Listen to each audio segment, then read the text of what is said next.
Ayan po, kung nakikita nyo, andito po tayo sa graphic interface ng OnePon GPon ng VSOL. Ito yung gagamitin natin para ma-flash yung ano ba to? Anong unit ba to? HG6245D. Ito. Yan. Para katunayan na hindi pa yan nasa-flash, i-open natin dito 192.168.1.1. ayan, so ayan, open nga siya, pero hindi na natin ilalagin yan. Hindi na kasi tayo gagamit ng yung super admin account, yung default admin na ng PLDT. Ang gagawin natin idadaan natin siya through yung OnePon GPon ng OLT ni VSOL.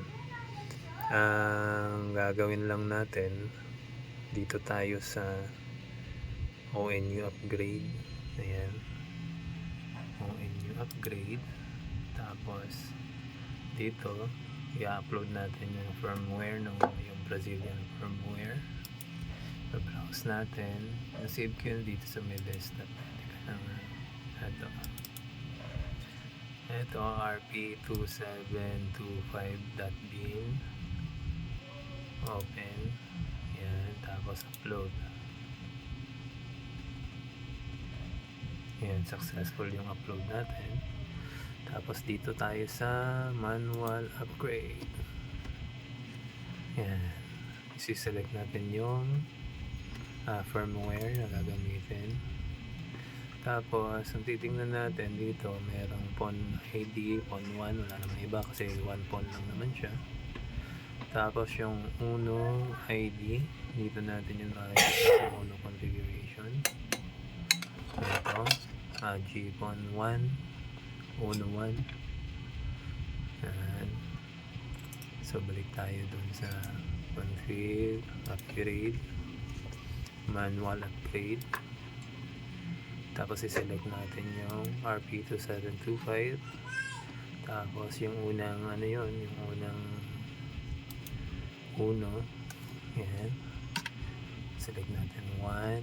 Tapos commit. Yan, commit na. Dito natin makikita yung status sa upgrade status. Yan, makikita nyo, transfer in progress. Yan.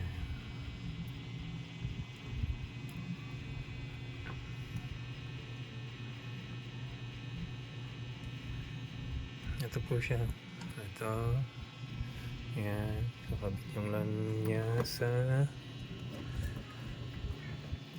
USB to LAN. Yan. Tapos nakakabit yung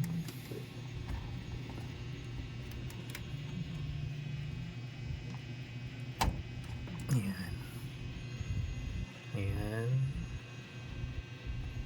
Yung fiber connector sa galing OnePon GPon ni VSOL. Ayan. Habang nag-aantay tayo, balik muna natin ito. Yan. Tapos yan, 94% na siya. Finalizing. Tayin lang natin.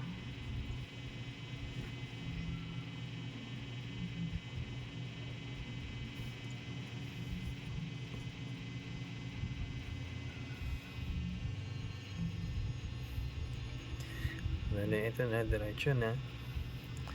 Hindi na dadaan ng telnet pa, hindi na enable yung telnet, hindi na ilalagin yung super admin. Kabit mo lang siya sa